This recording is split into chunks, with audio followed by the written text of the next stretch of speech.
Muy buenos días, tengan todas y todos ustedes. En novedades de tiempo, iré directamente al tema.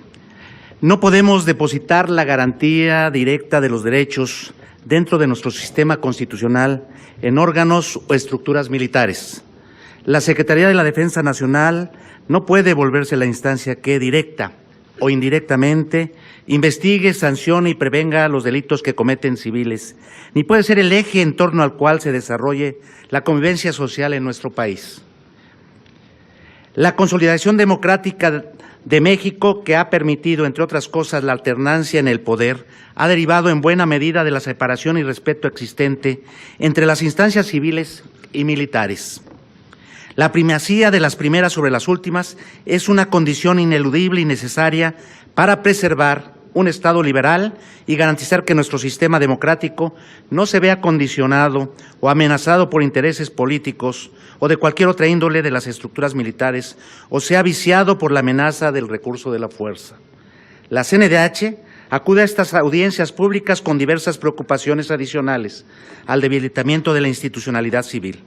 Llama la atención que de manera paralela a la realización de estas audiencias, que en el contexto de austeridad imperante ha sido objeto de una amplia difusión, se hayan iniciado, si no formalmente, cuando menos mediáticamente, el proceso de reclutamiento para la Guardia Nacional. Además de que en el presupuesto de egresos se haya contemplado recursos para su implementación operativa, lo cual haría presumir que con independencia de lo que aquí se discuta, estamos frente a una determinación ya tomada. Se debilitaría la credibilidad y la percepción pública sobre la autonomía, responsabilidad e independencia de esta legislatura si estas audiencias terminaran repitiendo el esquema de simulación que operó en ocasión de la aprobación de la Ley de Seguridad Interior en la legislatura pasada, en el que la convocatoria a especialistas, académicos, organizaciones civiles y organismos nacionales e internacionales terminó siendo un mero formalismo que pretendió legitimar decisiones políticas previamente definidas. En el programa de las audiencias también sentimos la ausencia de las víctimas, no solo de aquellas que han sido víctimas de algún delito, sino de quienes han sufrido los abusos del poder, que han visto sus derechos humanos vulnerados, no en pocos casos por miembros de las Fuerzas Armadas que se han apartado del debido ejercicio de su deber. No podemos repetir errores del pasado. Más allá de las declaraciones o posicionamientos oficiales, en los últimos días la realidad violenta de las entidades como Oaxaca, Guerrero, Chihuahua, Guanajuato, así como la incertidumbre generada por hechos como el desabasto de gasolina, cuyo origen estaría vinculado al combate a la criminalidad, nos ha reiterado la necesidad de actuar en este campo, no solo con la urgencia, que sí hay que reconocerlo, sino también con la pertinencia, oportunidad, responsabilidad y transparencia, asumiendo estas tareas como una prioridad nacional, dando intervención a todos los actores involucrados.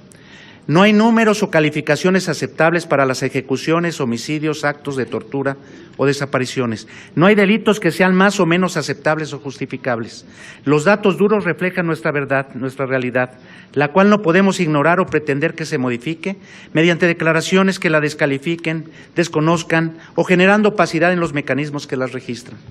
Hemos rechazado enfáticamente la imposición de verdades históricas. No entremos a una época de verdades oficiales. Requerimos reconocer la evidencia e información objetiva para poder actuar con efectividad basándonos en ella. Esto requiere un trabajo conjunto en el que no tiene cabida la simulación ni posiciones dogmáticas. Nuestro filtro y parámetro es la realidad. Si bien somos muchos los que estamos convencidos de que la participación de las Fuerzas Armadas en tareas vinculadas a la seguridad pública no es deseable, tampoco podemos desconocer que por el momento no es viable su retiro. Sin embargo, tal cuestión no puede justificar que pretenda verse en tal presencia la solución básica a la problemática que enfrentamos y que en razón de ello se busque perpetuarla. La Guardia Nacional representa una respuesta parcial, incompleta y sesgada a la violencia e inseguridad que enfrentamos, con una visión coyuntural y de corto plazo. Genera el riesgo de que se vulneren derechos humanos, no garantiza en modo alguno ni contribuye sustantivamente a terminar con la impunidad, debilita nuestra institucionalidad civil y democrática, además de contravenir sentencias, recomendaciones y criterios formulados por instancias internacionales en materia de derechos humanos, que estaríamos obligados a cumplir. De aprobarse la reforma que se plantea, se estarían desconociendo e incumpliendo como tales con tales obligaciones, iniciándose con ello un proceso de alejamiento o ruptura de México con los sistemas internacionales de protección y defensa de los derechos humanos, consecuencia que debe ponderar y dimensionar esta soberanía. En todo caso, como paso previo a su aprobación, el Estado mexicano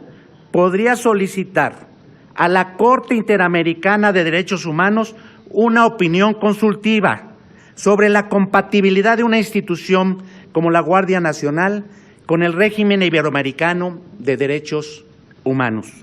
Por otra parte, advertimos con preocupación que las distintas reformas que se proponen en materia de seguridad y justicia se estén tratando de manera aislada y parcial como si fueran cuestiones desvinculadas o independientes, dejando de lado la necesaria visión integral, multidisciplinaria y multidimensional que requeriría la revisión de las políticas estatales correspondientes. El tema de la Guardia Nacional, la ampliación del catálogo de los delitos sujetos a prisión preventiva oficiosa, los aumentos o disminuciones presupuestales a dependencias tales como la Sedena o la Fiscalía General de la República, son parte de un todo que tendría que revisarse de manera objetiva e integral, junto a temas tales como la debida formación y capacitación de policías, la inteligencia financiera, la investigación patrimonial, el abatimiento de la corrupción, el combate al tráfico de armas, la revisión de nuestro sistema penitenciario, la modernización de nuestros sistemas de inteligencia, el replanteamiento de nuestras políticas de producción y consumo de drogas, así como el énfasis en el carácter preventivo de las políticas públicas en la materia. Insistimos en la necesidad de contar con 33 fiscalías autónomas, con recursos, capacidades y posibilidades de operación reales y efectivas. No se trata solo del perfil de sus titulares, se requieren marcos normativos y operativos adecuados. Por mejor capacitado que esté un cuerpo policiaco, poco o nada abonará al abatimiento de la impunidad si los delitos no se investigan y las causas judiciales no se sustentan debidamente. En esta tarea, los mecanismos externos de supervisión ciudadana están llamados a jugar un papel determinante. La iniciativa de reforma no incorpora elementos objetivos ni aporta evidencia que sustente su sentido. No hay una metodología que pudiera avalar la información que la fundamenta, ni registro de aquella que se consideró relevante para tal efecto. En particular, es clara la omisión sobre la evidencia objetiva relevante, tal y como lo son los números de recomendaciones por violaciones a derechos humanos que se han emitido en contra de Sedena y de la CEMAR. Varias de ellas por violaciones graves, conductas que por regla general no son debidamente investigadas por las autoridades competentes, y las sanciones que se llegan a imponer frecuentemente no corresponden a la gravedad de los abusos cometidos. La propuesta no establece ningún mecanismo de garantía para que los elementos de las Fuerzas Armadas que se han visto involucrados en violaciones a derechos humanos no puedan formar parte de la Guardia Nacional, ni tampoco para evitar que las prácticas que generaron o propiciaron tales vulneraciones se preserven, transmitan o repliquen en dicho cuerpo. Entre otros puntos que la iniciativa no responde, destaca el que no queda claro cómo y cuándo vamos a desarrollar a las policías civiles sin tinte militar, así como cuál será el destino y papel de las policías que actualmente se encuentran operando. La Guardia Nacional no garantiza justicia, en todo caso, una disuasión o contención que tiene efectos limitados y de corto plazo.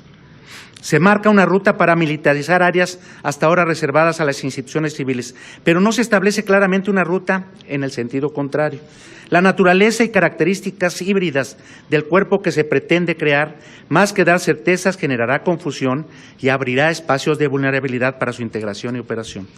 Si la intención es generar un marco jurídico que sustente de mejor forma la actuación temporal y extraordinaria de las Fuerzas Armadas en tareas vinculadas a la seguridad, dando certidumbre tanto a los elementos militares como a la sociedad en un marco de respeto a los derechos humanos y rendición de cuentas, deberíamos emprender directamente el desarrollo de esa tarea. Si la iniciativa parte de la necesidad de atender una situación excepcional de violencia e inseguridad que pone en peligro a la sociedad, ¿por qué optar por una reforma constitucional como la que se plantea y seguir dejando de lado la reglamentación pendiente del artículo 29 constitucional, que acotaría dichas condiciones de excepción y necesariamente se tendría que llevar conforme estándares internacionales? Termino. Proponemos el establecimiento inmediato de un grupo de análisis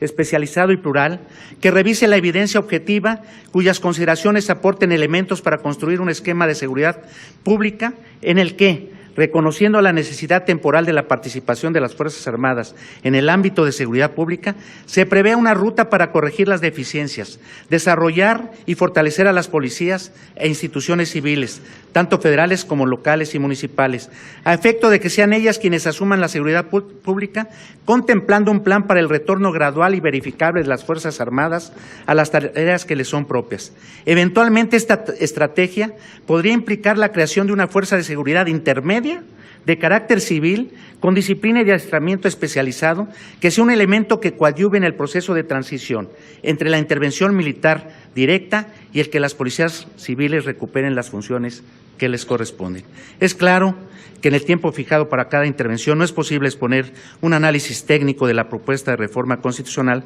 que nos convoca. En razón de ello, hago entrega de un anexo sobre consideraciones técnicas sobre el dictamen. Muchas gracias por su atención.